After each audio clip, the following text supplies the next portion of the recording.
Hello everybody and welcome to the channel. My name is John and this is Nets Level. Before we get into the actual video, I just want to go ahead and say that I am changing the way I was going to. Basically, I'm changing my channel up. I was going to talk about the whole NBA. I was just going to ramble about the NBA, do post games and stuff about the NBA, but I'm going to change it to the Brooklyn Nets.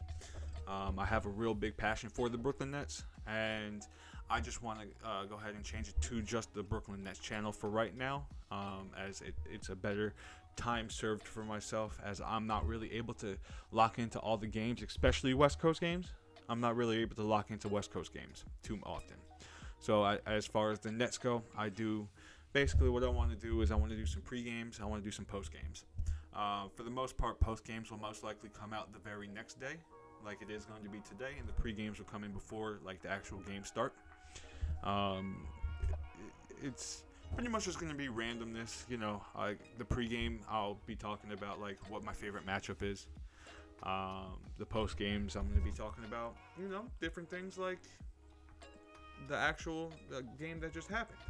And currently the Nets are on a 12-game winning streak, and that is amazing. And as a Nets fan, that feels great. It feels Tony the Tiger great. I don't know why I just said that. I did. It is what it is. Let's move on. All right, so let's go ahead and get into this post game. So the Nets played the Spurs last night, and it was just domination. It was just domination, to be honest with you. The Spurs had no chance. And with the way the Nets were playing, it's I figured they probably had no chance. The Spurs are a young team. They're well coached, but they are still a very young team going against a team that it was on an 11-game winning streak. Now they're on a 12-game winning streak.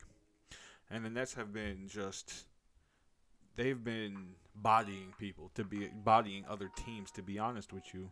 The Cavs game was close, but it really wasn't as close as what the score showed. The Bucks game, they won by 18. Charlotte, they won by 15 plus. It was 123 to 105 or something like that, 18 or something. So they've been bodying people, and I don't know why I keep saying people. They've been bodying other teams, and last night they did without Royce O'Neal. They didn't need Royce O'Neal. They didn't need Markieff Morris. Now Markieff Morris doesn't play a lot anyway, but what I saw last night was efficiency. And what I saw was a team that just loves playing with each other. So let's look into some of the box scores. So we're looking at 28 minutes played for Kyrie and KD.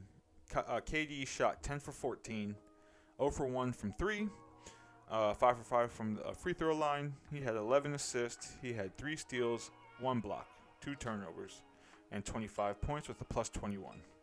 Kyrie was 11 for 14, 4 for 5 from 3, 1 for 2 from the free throw line. He had 8 rebounds, sorry. He didn't have an assist. Now, that's the one thing we see here with Kyrie, is he wasn't really in his playmaking bag.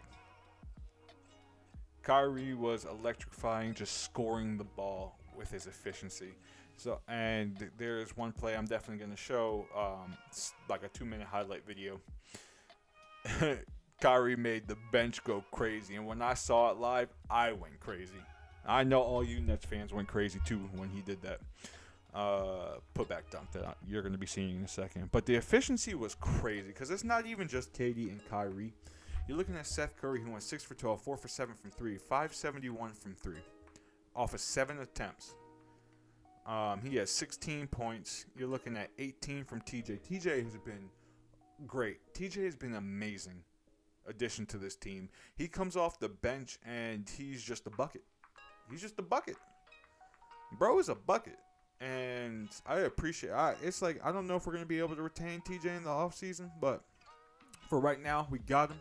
And just having him as a sixth man is increased this team's chances of being a champion. But this team, 55% from 3, 62% from the field, 80% from the free throw line. This team is just dominating, and it's not just offense. Like they've been saying, they've been hanging their hat on the defensive end. And you can tell. You can tell now. Look at this defensive rating of 112.1, which is 9th in the league. Compared to what? 30th when Steve Nash was the head coach for 7 games? 30th? 29th? Don't matter. It's still trash. It's 9th now. They've been hanging their hat on the defensive end. The starting lineup has Ben Simmons, Nick Claxton, Kevin Durant, Kyrie Irving, and Royce O'Neal. 4 of those players are really good defenders. 4 of them. Nick Claxton can play perimeter defense. He can hold his own on the perimeter. And it's just been great to watch. And just knowing that they move around. They're communicating on the defensive end. It's like they hide Kyrie always. Like if they switch everything, and then they'll automatically switch Kyrie to the weakest, whoever the weakest shooter is. If the weakest shooter's in the corner, if the weakest shooter's on the wing, it don't matter. Kyrie's going to switch over to them. Instead of it always being Kyrie, like let's say they get a mismatch with Kyrie on Giannis. Nah, they're going to switch it. If KD's the closest, KD's going to go on Giannis, and Kyrie going to go ahead and switch over to the weakest defender. Or, sorry, not defender. Weakest offensive shooter. 3-point shooter, whatever that may be. It's just the movement. It's the communications. It's everything that's been getting me excited as a Brooklyn Nets fan. And I'm seeing more and more and more people just being like, all right, the Nets have been great. And they've been putting them into the contender status. Now there's still those people that be like, oh, well, look at the teams that they're playing. 8 of the 12 of the winning streak were teams with losing records. Well, you can only play what's in front of you, as I just heard recently. And that is the truth. You can only play what's in front of you. How about the Celtics earlier in the season losing to the Magic on back-to-backs? On a back-to-back to the Magic. Now, at that point, the Magic were, what? They ended up winning 5 games, 6 games in a row? But still, it's like the Celtics didn't beat the Magic. Yeah, the Nets lost to the 76ers without 3 of their stars. Maxey, Embiid, and Harden were out. And the Nets lost. But guess what? The Nets also sat 8 of their starters versus the Pacers, and they beat the Pacers. It was a part of this 12-game winning streak. So with the NBA, you just never know. But again, the Nets have won 12 in a row. Like, look at this. Steve Nash as a coach was 2-5. Jacques Vaughn is 23-7. That's leaps and bounds better than what Steve Nash was about to produce. So, let's go ahead and watch some of these highlights right here. Simmons clears. Good rotations and coverage. Watanabe, ball fake. To the rim. Watanabe on a rack attack. Now it's Irving with 10 to shoot. Nets have built the lead back to 17. Watanabe spins. Fendo jumper.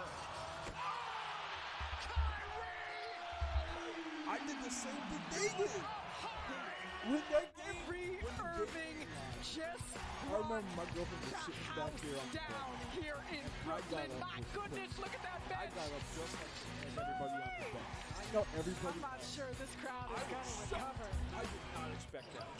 Keldon Johnson, they signed him to a 4-year, $80 million deal. He is the featured guy on offense. Durant, head and shoulder fake. Ridiculous angle. Durant with a chance at a 3-point play. Cam Thomas came in, was just a bucket.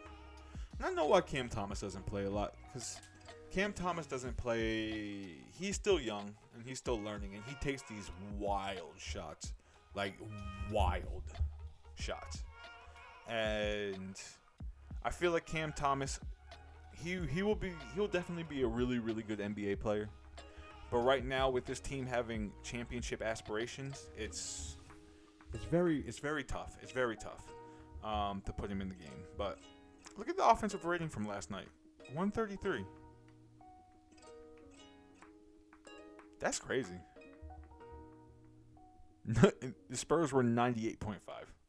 Like, that's defense. That's defense for you.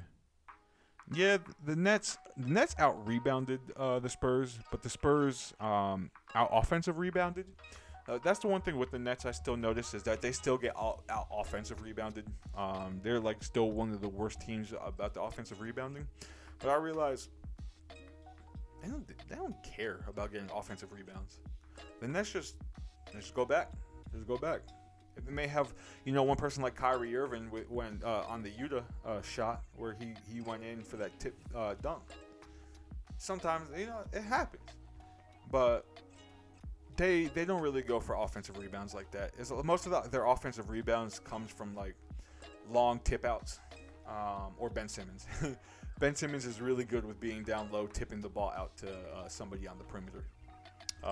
That's why Ben Simmons, he can score. I said earlier, if he can get more aggressive, it's over. But to be honest with you, even if he just scores 6 points, but has like 8 rebounds, 8 assists, maybe 10 rebounds, 10 assists, 2 steals, a block, whatever, and playing just elite perimeter and post defense, then we're good. He's gonna be the main he's going to be the main playmaker, or KD. But we know Kyrie is a off guard. We know Kyrie is a 2 guard. We know Kyrie is somebody that's going to take the ball and make everybody get off their feet. There's a play. There's a play in every game that Kyrie will make everybody get off their feet. It's because it's Kyrie Irving.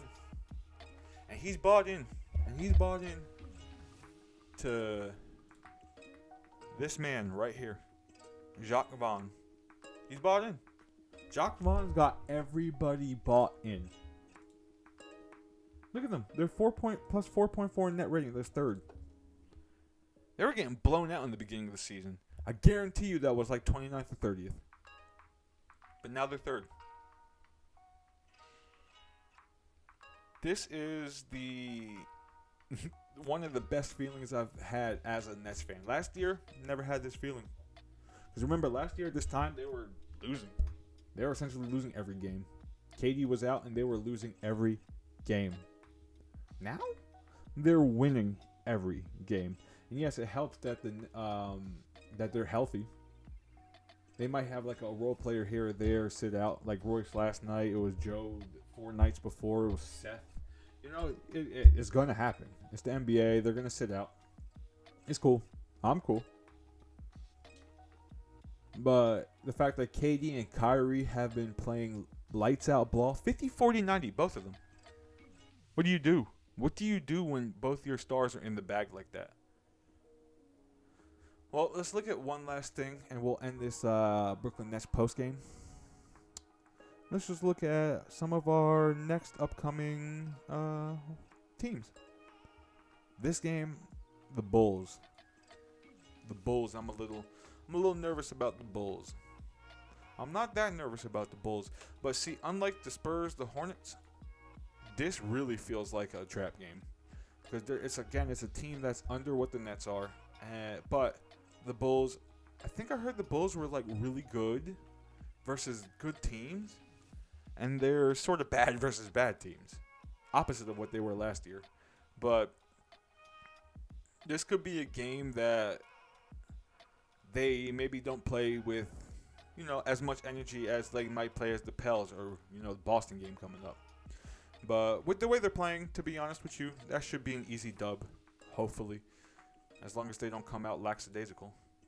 Pelicans, remember what happened in the beginning of the season? Yeah, Steve Nash was the coach, but 130 to 108. That was a scary time as a Nets fan. Miami Heat, if they have all their players, is going to be a tough defensive matchup, and then the Boston Celtics. So, yeah, it could very much end in one of these next 4 games, but I'm not tripping about it, to be honest. They're just going to keep playing. Hopefully, they just keep playing the brand of ball that they've been playing and just keep improving from it. Still only January. But anyway, y'all, I've been rambling for too long. I didn't want this to get to a 20-minute video, but I guess we're there. Hopefully, I can go ahead and shut it down a little bit, but whatever. But until tomorrow, I will see y'all for the pregame before the Nets Bulls game. Today, let's enjoy this 12-game winning streak. One last note. Prayers to DeMar Hamlin. Man, get better, get well soon, my guy. Prayers to his family. Man, that was scary. And that just shows that in the NFL, I know it's a different sport, but in the NFL, it's like we take these games for granted. It's like at any instant, something like that. We saw Tua earlier in the season, and now DeMar Hamlin, which is 10 times worse, a cardiac arrest. Bro, that's scary. That's scary, but prayers up to DeMar Hamlin and his family. And I appreciate all of you for going to his GoFundMe and donating $4 million. Bro, that's clutch. Y'all clutch for that. And y'all gave me goosebumps. I ain't even gonna lie. But anyway, until the next one, this is John. This is Next Level out.